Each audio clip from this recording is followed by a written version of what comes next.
Cancel. Schweezy. So I'm a former Christian. I like Jesus and everything. I like everything he taught and everything he did, his actions and everything as he lived. But when I was younger, I used to be younger, and that means not in my late 20s, but in my early 20s in college. I was really into Relevant Magazine, which was like this Christian magazine and they did blogs and stuff on their website, and they would post lists and shit like that. It was similar to BuzzFeed. So meanwhile, I will be going into our segment of scraping the bottom of the barrel in a Christian version of that. I want to go over articles from Relevant Magazine. So for those of you who don't know, for those of you new to my show today and thinking, man, this guy is really talking a lot of shit on Christians, I'll have you know, I went to church from like when I was born to until 2017 at least, so 1993 to 2017. Like, I went to church those. I was like a big believer in Jesus, Christianity. I was following that shit. I was into that shit. I was leading worship at camps, at campus ministries, and normal churches. I was through all of that. I'm not trying to say I'm better than anyone else. I mean, we all know I'm built different. But I'm just trying to prove that I am allowed to talk about this shit. And I'm qualified. I've read the Bible. I've read front to back the Bible at least once. Probably more than that at my point. So I'm able to talk about this. But Relevant Magazine is just kind of like their BuzzFeed for Christians. And we all know that when Christians try to say they're this version for Christians, it's fucking cringe. And so today I want to go over whatever the fuck Relevant Magazine is doing these days. I had to like unsubscribe for everything. I was into Relevant Magazine for a while. I thought it was hip because I wanted to be like a hip Christian, and they were that. And then Donald Trump became president. I'm like, I don't want to follow these people. They're clearly a little more Republican. They're trying to be hip Republicans, trying to be a little edgy too. So, anyways, let's go through some Relevant Magazine articles. Here's our first one. Does modesty apply to men? The movie Top Gun came out my senior year of high school. I think Top Gun came out in like 86. I watched it the other day with my mom. My mom wants me to see Top Gun with her. And so I was like, okay, I'll see it with you because she's either like, I'm going to take you to see Top Gun or the new Downton Abbey movie. I'm like, let's see the new Top Gun movie. And I haven't seen the first one. And I saw it was on Netflix. I'm like, I guess let's watch it so I know what's going on during this movie. Movie was cringy as fuck. It was the 80s. I don't think they figured out how action movies are supposed to work, which is okay. It's a period of the time, but okay. My girlfriends and I went crazy over the volleyball scene, shirtless, sweaty guys driving into sand in sync to the iconic beat of Playing with the Boys. Truth be told, we watched and fantasized about those men repeatedly all the while we attended church youth group, and it never occurred to me that we were crossing a line, i.e., lusting. Ironically, I don't think highly of men who ogle over women's bodies, and I question the modesty of women who receive payment to dress and act hot in movies. The double standard didn't occur to me until embarrassingly later in life. For a long time, I thought of modesty strictly in terms of women's outfits and behavior. How sheer is her top? Is her neckline too low? How tight are her pants? How short is her skirt? Is she making it easier or harder for men who battle lust? Is she inviting disrespect to herself and other women? Is she embodying the life of a God-honoring woman? It did not occur to me that modesty had such broader biblical definitions. Yada yada, and she figured shit out. Does a man's shirt or lack of ever send wrong impressions? Mine does. If you like it when I take my shirt off, and it's not in the proper social contracts, you have daddy issues. Some years later, while navigating occasional attractions as a married woman, wedding rings don't end that. What? You're telling me that you got married and you can still find other men attractive? Holy shit. I'm shocked. Does a man... Does a fit of his jeans ever invite women to linger? I don't even know what fit of jeans women like. I just assume as long as they like work with them. Or okay, we're turning to the Bible. I found that modesty calls for much more than most of us know. Whether or not our clothes invite sexualized attention is just the beginning. All right, let's go through. What is this? Modesty applies as much as men to women. It's easy to camp about external appearances of women while discussing modesty. After all, the Bible makes... Okay, so is it going to tell us what makes women stumble? Because I've always been kind of curious. Discourages elaborate hairstyles, gold pearls, and expensive clothes, drawing attention to self instead of God. You know, I watched that Hillsong documentary a couple weeks ago. A couple weeks ago. That sounds exactly like that. So... are they talking shit about this Hillsong documentary? I don't think so. I remember Hillsong in Relevant being pretty tight. As we covered in a previous article, okay, you're telling me I have to read another article. Shut the fuck up. These instructions fall smack in the middle of words to men and women. Tell me what I need to read. The big prophets of any human include fashion. Apparently, if you're a man and you know how to dress, I consider myself I know how to dress.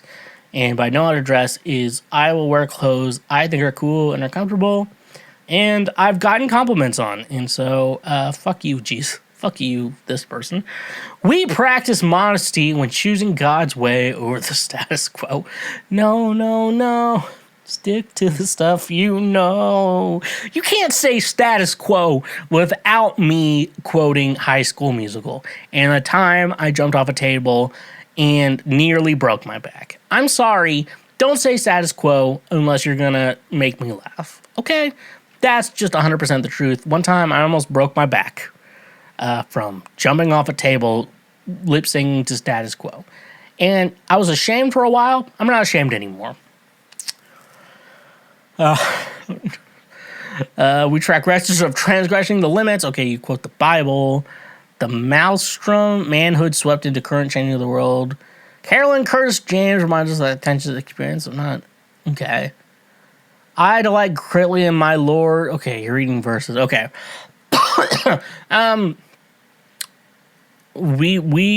Okay, the lesson here. We practice modesty when choosing God's way over the status quo. No. Stick to the stuff you know. Biblical modesty calls for our undivided devotion to God. And they're just quoting a bunch of Bible verses. I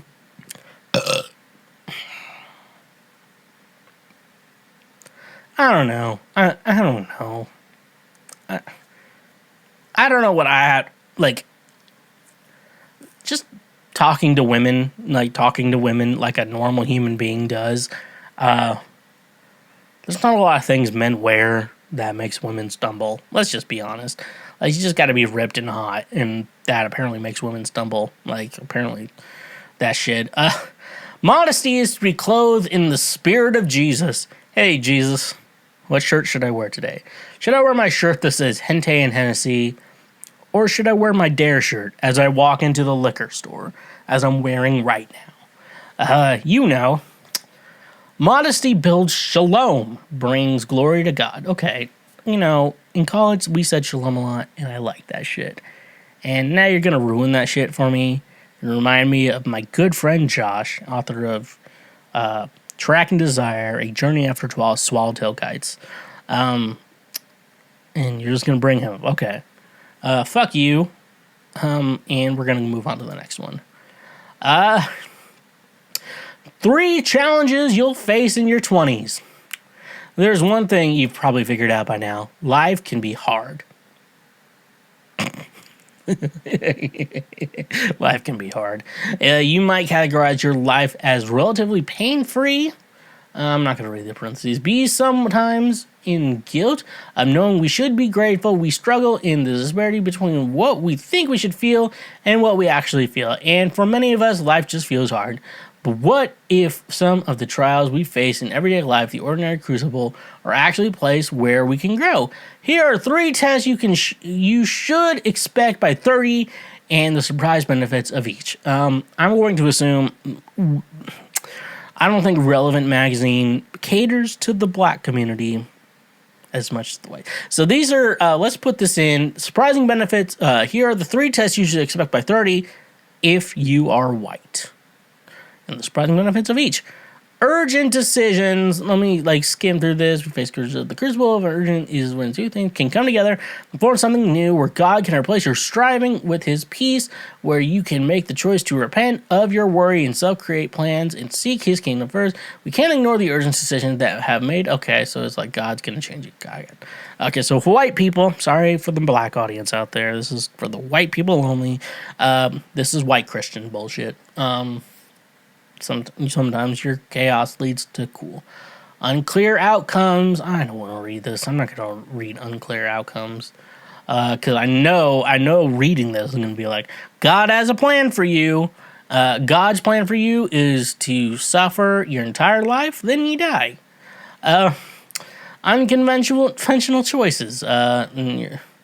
God has always been the author of great stories, and every Christian has had the chance to live one. God is looking for men and women who are more interested in his glory than they are their own. Reverence. God sounds kind of selfish. And I believe we shouldn't be living selfish lives. That's just me. And it's weird, because you're like, that's not how God is. I'm like, well, if I'm sounding like a more reasonable person than God, then you should rethink your God. That's my life thing, is saying that if I'm sounding better than God right now, you need to rethink who you think God is. So, anyways, so that's that article. 3 things you'll change in your 40s. Just things are unexpected. Go with it. I'm like, okay. Make sure you give money to God. Make sure you give money to your church. I'm like, okay. I get it now. Okay. Our last article from fucking Relevant Magazine. 4 things the church gets wrong about sex. And you only came up with 4?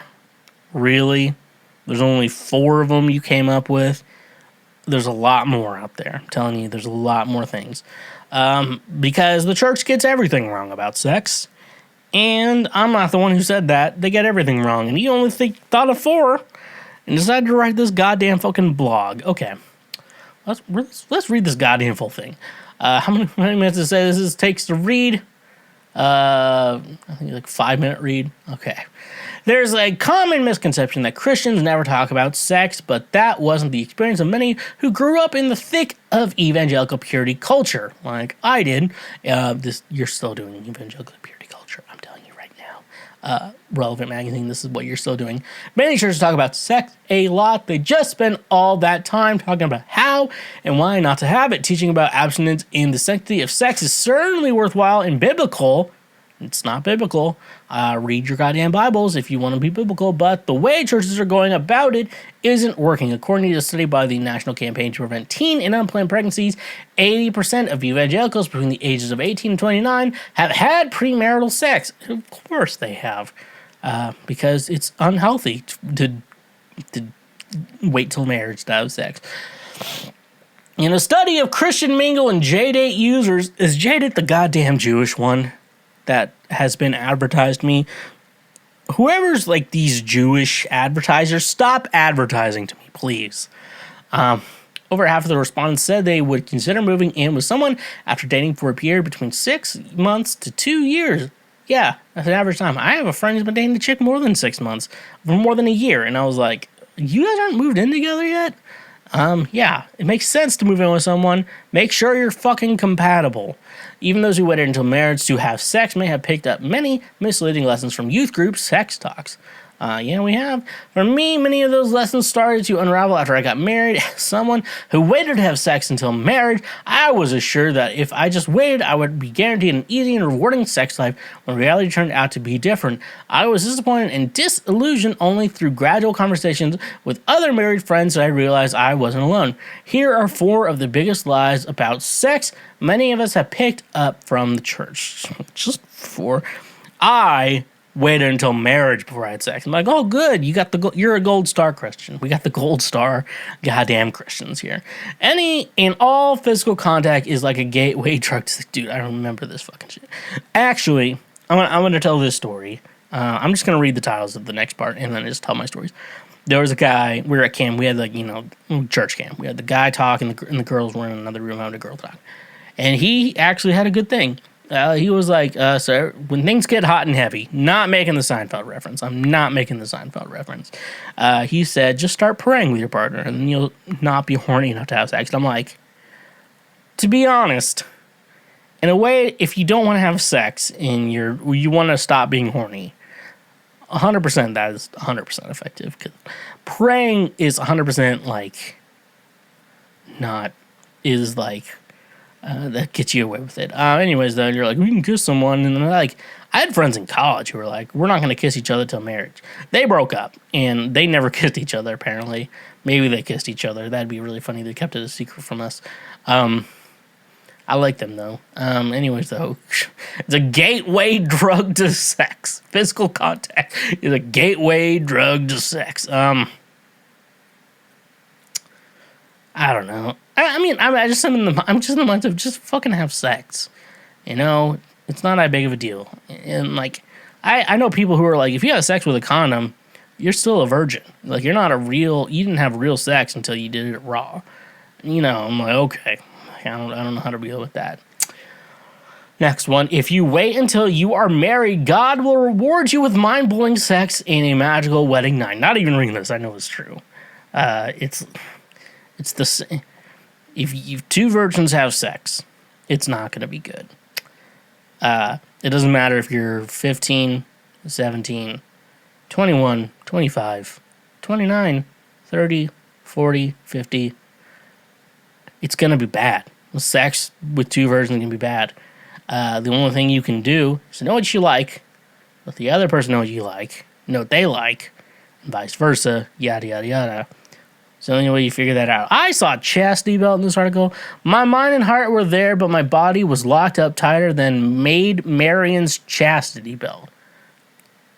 To be honest, though, I know I have a lot of ex-girlfriends who need a chastity belt. Let's just be honest. For real, though, goddamn. Boys are visual and sexual, but girls don't care about sex. Look, I'll say this right now. If you're a woman, and if you don't care about sex, and you want to date me, move on. Just move on. It's like, I don't know. If you're a woman and you don't care about sex, you're going to be alone for a long time, unless you find another man who's asexual.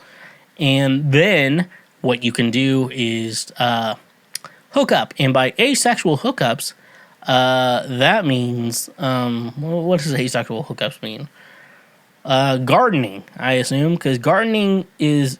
Nothing about gardening makes my dick hard. And nothing about gardening makes anyone want to have sex ever. And the idea that women don't like sex is very much made up by men who aren't good at sex. And yeah, I guess we're moving on to the last one. When you get married, you will immediately be able to fully express yourself sexually without guilt or shame. Yeah, no, that's why people who get married were like, I don't think we should have sex. Sex is only for making babies in marriage. So like that, like, god damn, Relevant. You were like so like 2007, and not in the good 2007, where we had Underoath and My Chemical Romance and Green Day. Like, you were not in the good 2007. You were in the bad 2007. Of all the youth conferences I went to in 2007, and why I couldn't listen to, and why I had to feel guilty listening to My Chemical Romance and Taking Back Sunday and all that good shit. When you get married, you don't feel guilty about it. Like, you've been guilty your whole life about wanting to enjoy sex, and now all of a sudden you get married and you're like, it still doesn't feel right. No wonder, goddamn. I guess that's all I have to say about Relevant Magazine.